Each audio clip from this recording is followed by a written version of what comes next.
Alright, what's up yins guys? I'm gonna show you a few tricks here before the sun starts coming about this way and then distorts my video, or before the neighbors be sitting on the porch and sure they don't want to hear me rambling and talking while they're relaxing, but I'm just gonna do this real quick. This is gonna be an advanced version of using these instruments here. And this, wear your gloves. I mean, I'm not going to waste too much time on telling you the stuff in my previous videos. You may want to watch them because that's important before you try this. I'm going to go ahead with it. I could make references to a couple people on YouTube that do this. A woman named Summer Huntington. She uses the big maces, which eventually I'm going to get and show you a trick. But she does things holding like on the very end. A lot of stuff that anyway that you really shouldn't try unless you're more advanced. But I emphasize on some of the other stuff in my videos for cranking the wrist first for good reason. But I'm going to go ahead with this. We're going to hold it right here. This is shit that you should not try until you've done a lot of the stuff that was in previous videos. And yes, absolutely watch other YouTubers and you know what I mean. So I'm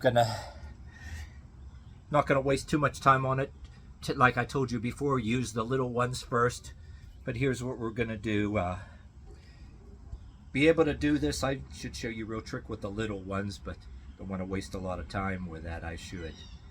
But here goes. You can hold this to your side, because one of them being the counterweight, and then up here and hold it, and then down, and again and hold it. Another thing too, to debunk any of the things where you can hurt yourself, I said in my videos to debunk those theories, the only thing I regard as dangerous is if you accidentally do the wrong things and your wrist snaps. But as far as anything else, knocking yourself out or giving you a cut, if you see that, and you can straighten back up with your head.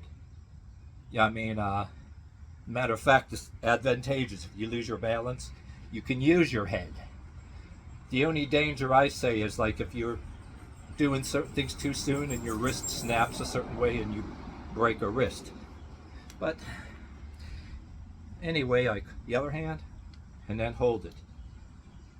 And you know, this is, like I said, I can show you with the little ones, but in my previous videos, I don't want to keep wasting too much time telling you that, but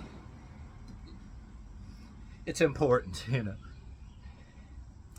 And like I say, when you get a little better, these, like I said, these are 25 pounds. Don't say, oh, just little 25 pounds. There's a lot of us, including me, can curl more than 25 in one hand. This is a whole different ball game, and it's extremely good for you. There's a lot of reasons. Eventually, I'm going to do a video about a particular culture that uses these and show you some video footage. But anyway, you know, when you get a little better, like I said with the little ones, now hold this up and then bring it up. And then, and say if you accidentally lose your balance on one, whether you use your head or if your wrist is going to go come somewhat this way, with the little ones, just, and plus refer to the exercises I told you in other videos. There's no way you can really bust your knees or legs with it. Yeah, I use knee pads because I do different up and down, one knee lunges, and I incorporate this with other kind of flexibility and stretches too. I'm not going to waste too much time telling you that, but I have my reasons. So, oh, and if you, I would recommend, no other YouTubers say this, but in using these, like I said, there's women and dudes that you do this. I'd be the only YouTuber that would tell you, yes, wear steel-toed boots. Or you can buy steel-toed tennis shoes. They have them.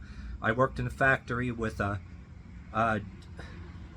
dude that I worked with a long time. Yeah, if you don't want to wear steel-toed combat boots or work boots, steel-toed tennis shoes, athletic shoes, they have them. And my reasoning is, all my shit revolves around stuff that I did in an occupation. That's why it's my rationale. But anyway, on with the next activity here. Now, just like I showed you in other things, this and this.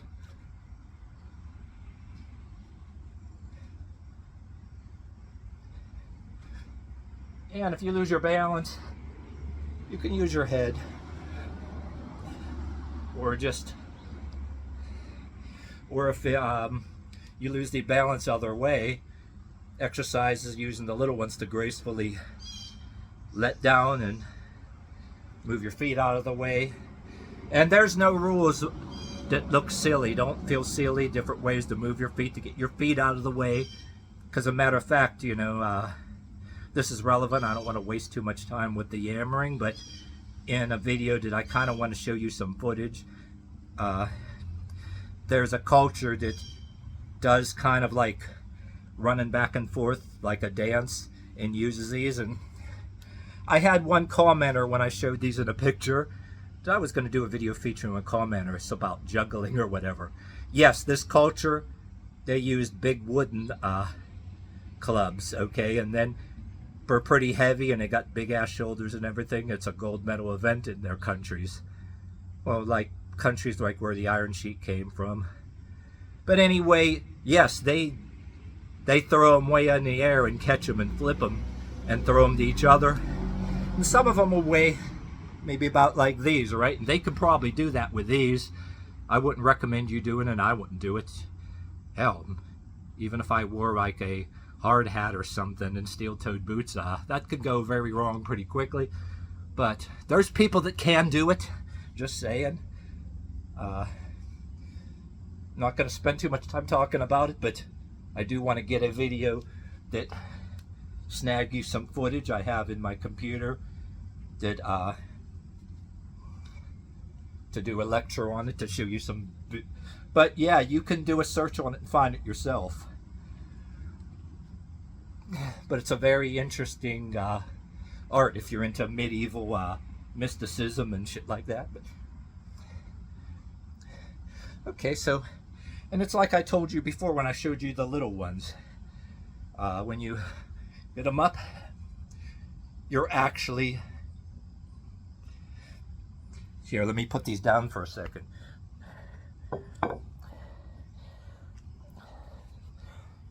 Let's bring back the little ones for a second. Okay, for example, holding it like this and like this. I told you in other videos showing the little ones, you're working some strength in your shoulders and wrists and arms, holding it to keep them from moving like this, you were saying. You know what I'm saying. And you're also trying to hold from it moving like this. You know what I mean? You're trying to keep it from, you know what I'm saying? But, what? Oh. My bad. I accidentally, you know, dropped them down the step there. But anyway, that's how you do it. And above all, before I end this, when you use the bigger ones, wear gloves. Wear gloves. I can't stress this enough. And like I said, you can wear steel-toe boots. I'm the only sorry about that. I'm the only YouTuber really that I know of that I'll tell you can wear steel-toed boots and tennis shoes. Steel-toed tennis shoes. If there's anybody else that says that, let me know, but I'm the only one that I never heard from anybody else. If there's any other YouTubers that say that, do it. But yes, also wear gloves. Especially with these things, wear gloves. Because the heavier ones you'll get, your hands will slip, a little bit of sweat. And you don't want to lose control and accidentally drop them. Or like, mine fell over a little bit that other time. I'm going to shine that back up now, you know.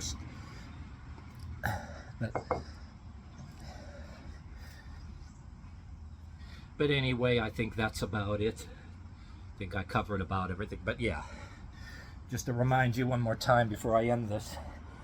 On the other videos I said, before you get into this,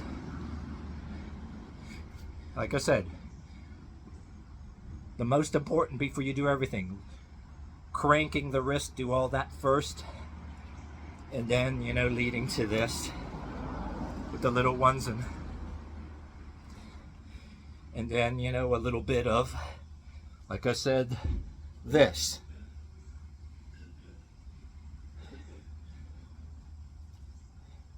Because you're strengthening that forearm too. Then you'll be able to do your bare knuckle push-ups on cement way better, way more easily. But yes, always use the little ones.